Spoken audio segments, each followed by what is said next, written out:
Alright, welcome back. In this video, I just finished another one of my little notebooks that I keep here in my pocket when I'm roasting coffee. By the way, these have been so helpful for me since I have rhinosinusitis, so just chronic sinus problems. So I can never really smell adequately, which affects your taste as a cupper. So I've been playing around with this. I got this a while back. And I just put it on, so I don't want to take it off, and it rips my skin off if I take it off too early. But yeah, I've been cupping with it, and I've had just a little bit more access to what I'm tasting, which is cool. Plus, it's just nice to breathe, you know? All right. And so I wanted to share some little lessons that I found as I've been roasting. And we'll need to replace it. So I use these little field books. And then they have the dots, not lines, but dots, which I find supremely helpful. It took me a while to find like the right kind of thing. So typically what I'm documenting is I'll say the coffee, the date, the charge temp, turning point, dry end, first crack, drop, and loss. And out of a 1 kg batch. And that's what I've been doing for the last, I think, consistently for the last like 2.5 years. And that's been really helpful. I think it's important to always have a consistent means of documentation so you can start to see if there is any patterns, if there's something wrong, or even if there's something good, you know. A couple things that I've found that doesn't seem to affect my cup quality is I can be within I don't like to put out numbers because it's not always the same, but like in my experience, in my 1 kg experience, roasting in a fairly arid and warm area in California, is I can be about 5 degrees off in the beginning of my like roasting day. If I'm roasting a lot, I gotta be a little bit more on the money with my charge temp. So there's a greater margin of error in the beginning of my roasting day than when, you know, the roaster is like well heated up and been running for a couple batches now. So I've just found that out. I was like, okay, that's interesting. And as you learn your roaster and what it's capable of and what it typically will do in certain situation and environment and external like environmental factors, you'll start to find little patterns and trends with it. So what you'll do as a human is you'll create shortcuts, you know, because, you know, you're inherently maybe lazy, or like you want to be more, not lazy, but you want to be more efficient. So you create little shortcuts for yourself, or you find little workarounds to still get to the same result.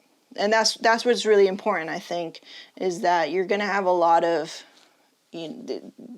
see what sticks, and then as you keep doing it, and you just got to put in the time and go through the process and document and do the boring things in between, the mundane things in between, to like as you get to the end of the roasting process every single time, like every single batch, you're just doing it, like these repetitions, like I don't know, like drilling a new skill or something like that in a sport. You're just doing repetitions over and over again. You'll start to create even those micro movements in those reps, you know, like writing something down a certain way, or recognizing a cue when you're roasting a certain way. You'll start to get more efficient at it, or again, like create a shortcut or a shorthand or something like that. I hope all this makes sense. Okay, so another thing that I've found is sometimes I won't document. I'll just straight up tell you guys, for transparency's sake, I get lazy and won't document correctly. And I have it here, and I can show it to myself, like, damn it, what the hell, what happened, you know? If I'm good about not documenting, it would be like, oh, RoastPath crashed, or went to the bathroom and just stopped doing it, or I already know this roast so many times, I don't think I need to keep writing it down. And there'll be that point where you're like, okay, I've done this so many times. Like my Omni Roast Tiger Claw, I really have a good handle with its pre-blend. It's a pre-blended Omni Roast. I really have a good handle on what it's going to do at certain points of the time, whether it's beginning of the roast or the end of the roast or the middle. I'm pretty well versed in it, right? I've just done the reps so many times. So like I'll get lazy and not put my stuff down. And so that maybe I can give myself a pass. But sometimes if something changes, like say a sort of coffee in the blend changes, then if I didn't write that down, I would be kicking myself. I would just be telling myself to do a little bit better and remember, like, hey, you're documenting for a reason. And to stay motivated with all of the boring parts of coffee roasting. I'm beginning to, with experience, being able to understand how much loss I'll have, like by number, and be able to equate it to like visual cue, which I think is super cool. Like, because I don't want to always have to verify and check through a number, because the number could be off, right? The probe could be wrong.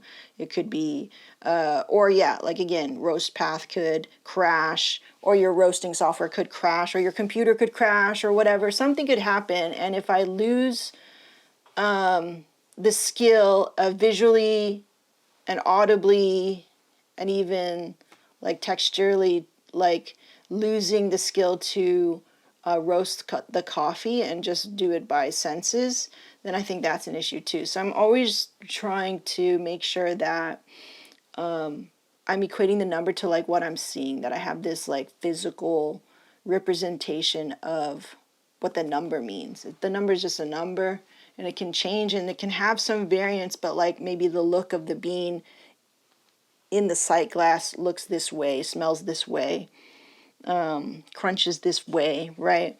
And so I'm always trying to verify that and making sure that the verifying component in the equation, the thing that's saying check okay, is something that I see and touch and feel and hear and everything like that. So the validation is not the number. This is just a tool to help me sort of like create pattern and systemize this, right? Like I just want it to taste a certain way, look a certain way, and all that stuff. So this has to be the final say, not the numbers in the RoastPath. Even though I think we get it backwards sometimes. I know I certainly do, because maybe I've done this so many times that I'm not checking with this. And when I say this, I mean I'm not tasting it, smelling it, hearing it, all this stuff, okay? This one's kind of cool. I've read about it, but I hadn't put it into practice, which is when you make a pre-blend of coffee. For example, my Tiger Claw is a pre-blend. Before I roast it, I blend 3 types of coffee to get this blend, okay? Now, surprisingly, I'm not going to tell you what they are, because I think it's just going to invite questions that I don't want to answer. But it's like, they all are different. Okay, I can tell you this. They're all different elevations and different processes. Okay? I think in theory you would think, why would you do that? Is that the best way to roast it? I don't know if it's the best way, but the way that works for this Omni Roast blend and how it tastes and how it brews, because it's Omni Roast, I want you to be able to pour over, to espresso, to French press. Those are the 3 main ones, right? I want you to be able to do all of that fairly well, without any weird variation, okay? And I want the same flavors to come through in all of those brews as well at home for the at-home customer, okay? So I found that even though I have a fairly low elevation coffee, a natural processed coffee, and even a wash processed high elevation coffee, when I roast them, they kind of act the same. I don't know. I read about it, why. There's a science behind it, I think, kind of. And that sometimes when you pre-blend, there's sort of this weird homogeneous thing that happens in the roaster that makes it okay. I don't know how it works. Maybe because it's 3 types of coffee, so it's not a lot of coffee in there that has to transform in a way that is effective in the cup, meaning like I don't have a really, really dense one and then a really low elevation one, and I only have 50% of each, and so in the roaster maybe they don't homogenize that well. But when I have 3 types of coffee and they're all different, they and they're in smaller amounts, right? Like it works out. So I literally will go and fill my green, and maybe this is the wrong way, but it's working for me. Maybe it's wrong for somebody else, but it works for me, so it's right. I'll be like, fill 300 grams up of this coffee, ish, like I'm not even exact. Another 300 up to 600, and another whatever was remaining for the last bit of it. And then I swear to you, like, you would think it not work, but I was like, let's fucking try it, right? And I'm roasting it, and they all seem to like it. It is a quick dry end. What's my dry end? It's like 434. A little quicker is like 20 seconds quicker than, say, I don't know, like a very dense coffee, but it reaches dry end pretty quickly, and then I'm into my middle phase and everything at that point. But it operates like, I would say, a low elevation coffee, even though I have high elevation coffee in there, denser coffee in there with less denser coffee. So I don't know what's going on, but it works. I cup it, I taste it. It's still got that zing for me, a little acidity, but the prevailing flavors are chocolate and sort of apricot in all brews. And it doesn't lack acidity, which I hate. You know, if I were to just choose something that is low elevation, just chocolate, I need some zing in my blends, or else I won't, it's got to check that box for me. And I'm drinking it right here. And I roast it to a sort of like a light medium. So it's not quite light, but it's not quite medium. Light medium-ish, okay? It's really good. It's like a high-end dark chocolate to me when I brew it this way. And then over at the espresso machine is just like a dark, very sweet chocolate, okay? But yeah, that's what I found out. I was like, oh, cool. At first it was just like, how long can I keep this secret up? But as I've learned to like keep selling this Omni roast, and like I keep roasting it right, I have a fairly gentle charge temperature at 360, and right here I wrote down 362, so I'm off by 2 degrees. And when I was first learning, I was like, I need to be right on the money, like 360, 370. Yeah, you can find that, especially in the beginning of your roast day, you can have some variance. Again, this is all dependent on like, where you're roasting. If you're in a commercial area, or if you roast by the numbers, whatever. But, this works for me.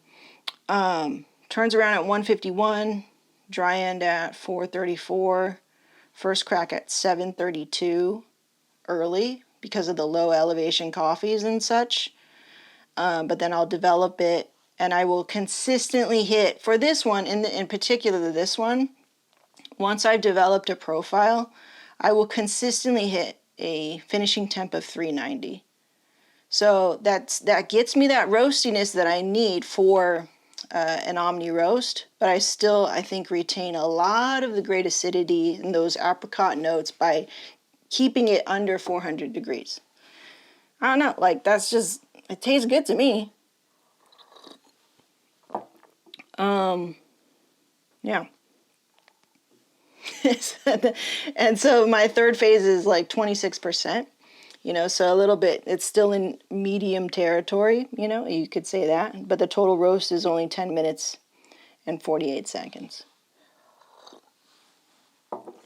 I don't know, it's super good. I just like it. But yeah, that's why you can't really judge a coffee by the numbers alone. You have to taste it. I like it. So yeah, so that's what I've learned. So that's the end of this notebook. I keep all of these. Like, why would I want to keep it? Maybe in 2 years, I will have moved on from this Ugandan coffee that we have, the Volcano Sultan. And then one day, maybe it'll come back. And I've forgotten how it roasts. So I'll pick up one of these old notebooks. I'll flip over to Uganda in here. And I started to write the actual, like, country name. Because I was writing, like, you know, Tiger Mountain and Panther Creek and stuff. And I'll be like, what the hell was that? I forgot what that was. So I have to write the actual origin down and the process. That way I can go back and be like, oh, okay, so I did a 375 charge. Okay, turn around. So it gives me a good history of what to look back on. I can't always rely on RoastPath to look back because the operator is sometimes, you know, not pressing the right buttons, and also the charge temp that it records isn't accurate. So I really need this for charge temp history. Definitely loss and the development. And that's what I feel like I'm really looking at those markers when I'm looking back at the history of my notes these days. Again, could all change.